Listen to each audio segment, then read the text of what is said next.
Selamat berjumpa lagi di dalam DTE 4.0 Cultivating Faith. Tema hari ini adalah bahasa lidah saat Pentakosta. Bacaan terambil dari Kisah Para Rasul pasal 2 ayat yang pertama sampai yang ke-12. Ketika tiba hari Pentakosta, semua orang percaya berkumpul di satu tempat. Tiba-tiba turunlah dari langit suatu bunyi seperti tiupan angin keras yang memenuhi seluruh rumah di mana mereka duduk. Dan tampaklah kepada mereka lidah-lidah seperti nyala api yang bertebaran dan hinggap pada mereka masing-masing. Maka penuhlah mereka dengan Roh Kudus. Lalu mereka mulai berkata-kata dalam bahasa-bahasa lain seperti yang diberikan oleh Roh itu kepada mereka untuk mengatakannya.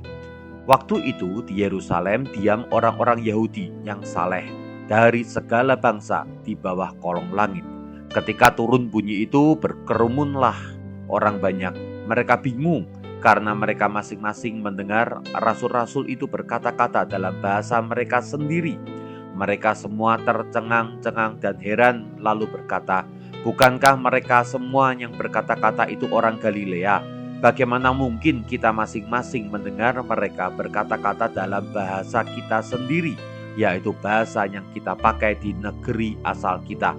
Kita orang Partia, Media, Elam, penduduk Mesopotamia, Yudea dan Kapadokia, Pontus dan Asia, Firgia dan Pamfilia, Mesir dan daerah-daerah Libya yang berdekatan dengan Kirene, pendatang-pendatang dari Roma, baik orang Yahudi maupun penganut agama Yahudi, orang Kreta dan orang Arab.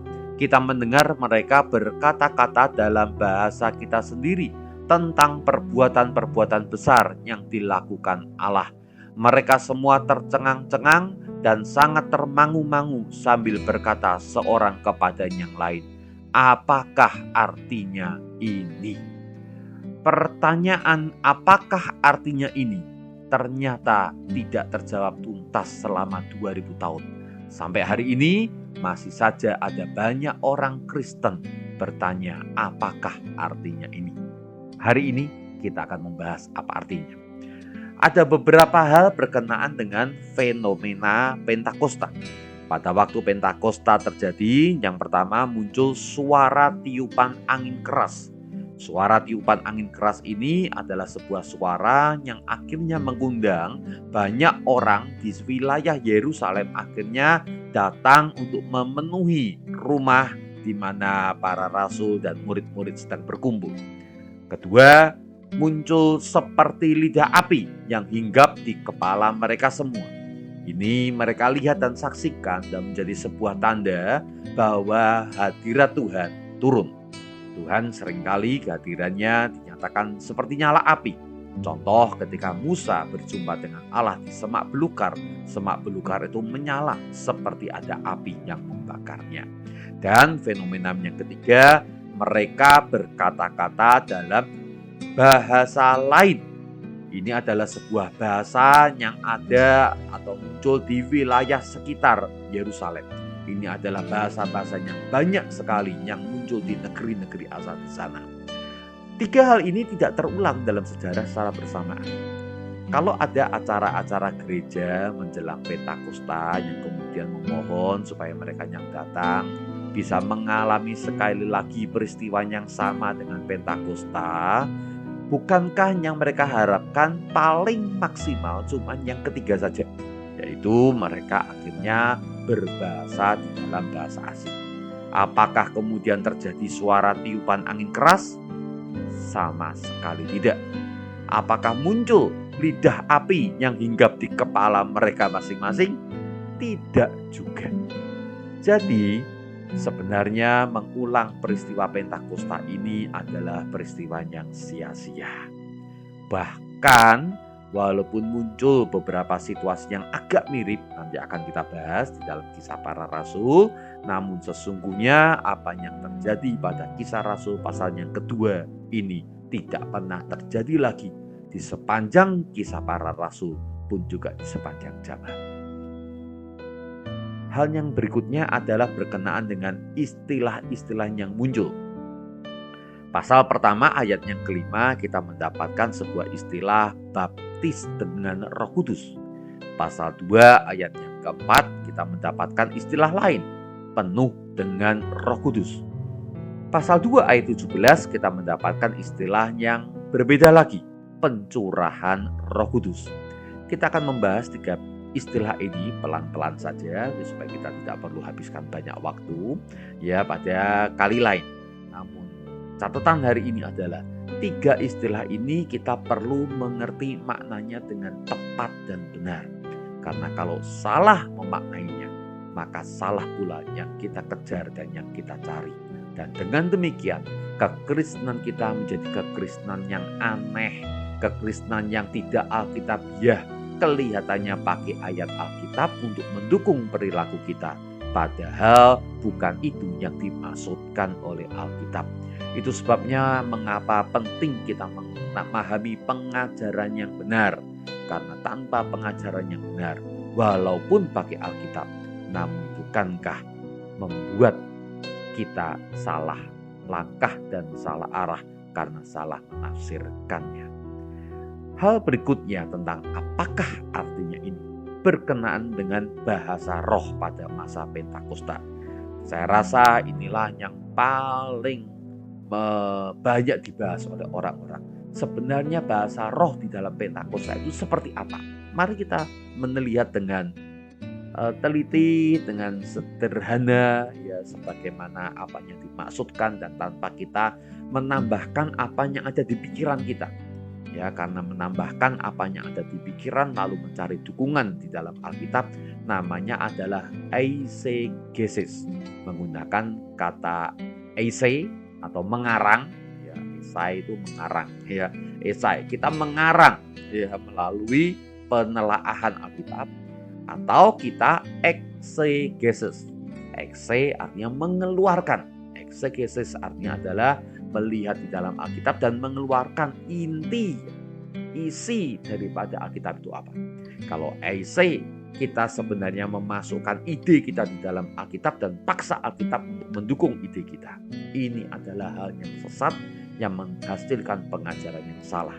Namun eksegesis, otak kita kosongkan lebih dahulu ya, supaya kita bisa terbuka untuk boleh mengerti akan Alkitab, dan biarkan Alkitab itulah yang kemudian mewarnai dan menulis sesuatu di dalam pikiran kita tanpa kita punya asumsi dan pendapat sebelumnya.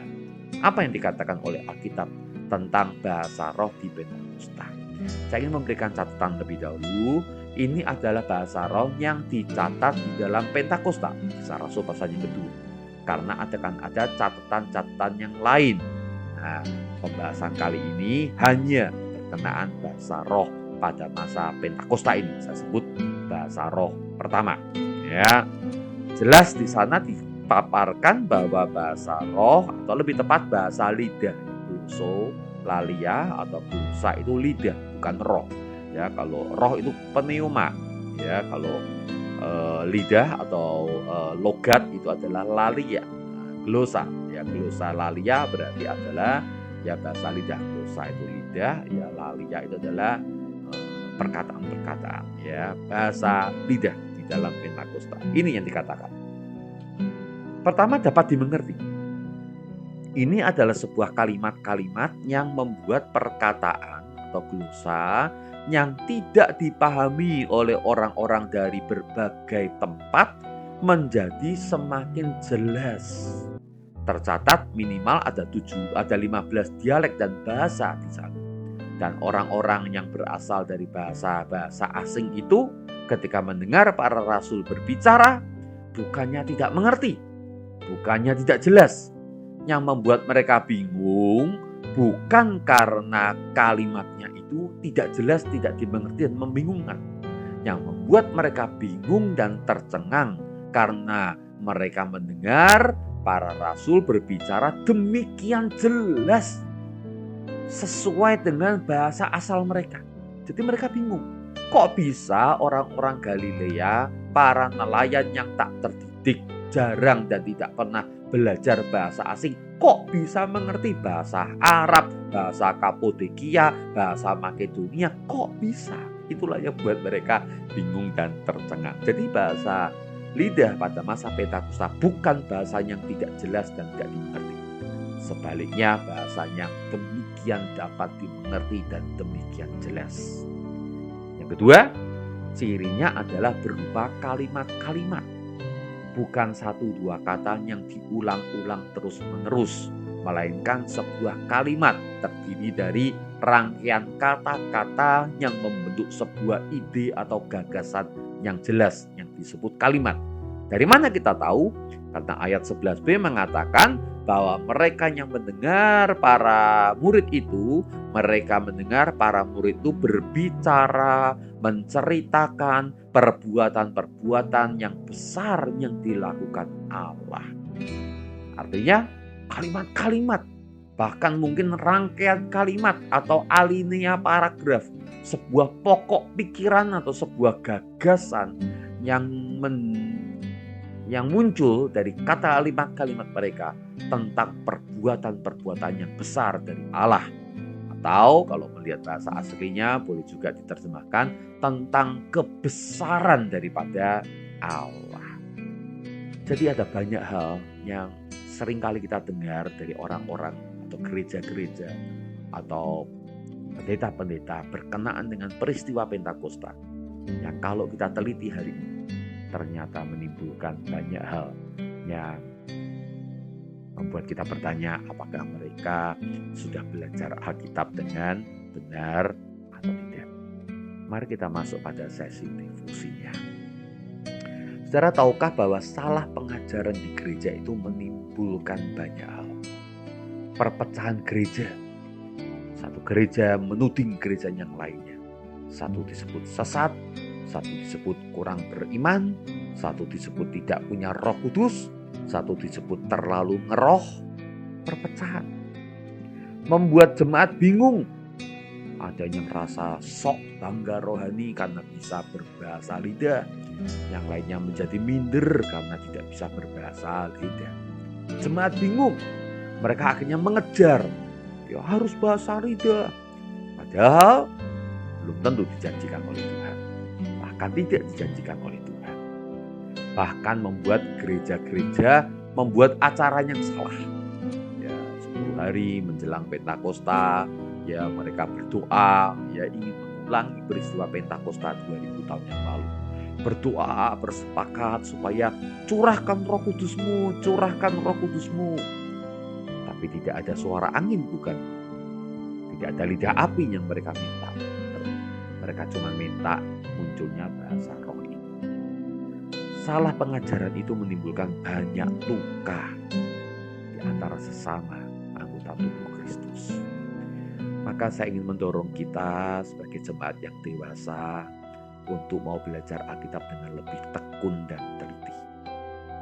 Yang kedua, pengajaran yang salah membuat gereja akhirnya melupakan hal yang paling penting. Yang terpenting dari Kisah 2 ayat yang pertama sampai 12 adalah bagaimana Roh Kudus ini mengundang berbagai bangsa untuk berkumpul jadi satu, melihat ke arah loteng itu, dan kemudian mereka mendengar para murid itu menceritakan kebesaran Allah. Mereka menceritakan pekerjaan-pekerjaan Allah yang luar biasa dengan cara yang sedemikian jelasnya.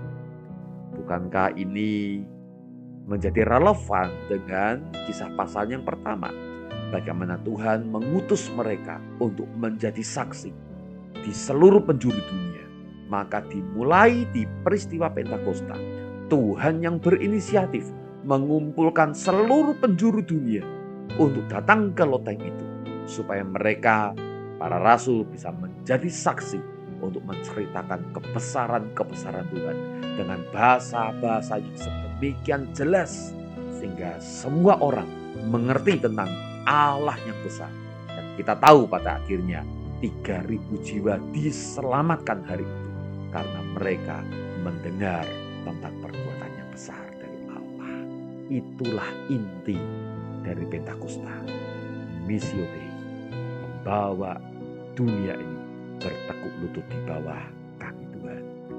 Renungkan apa yang kita baca hari ini dan biarkan Roh Kudus mendorong mendorong kita sekali lagi untuk mengobarkan api Pentakosta itu. Amin.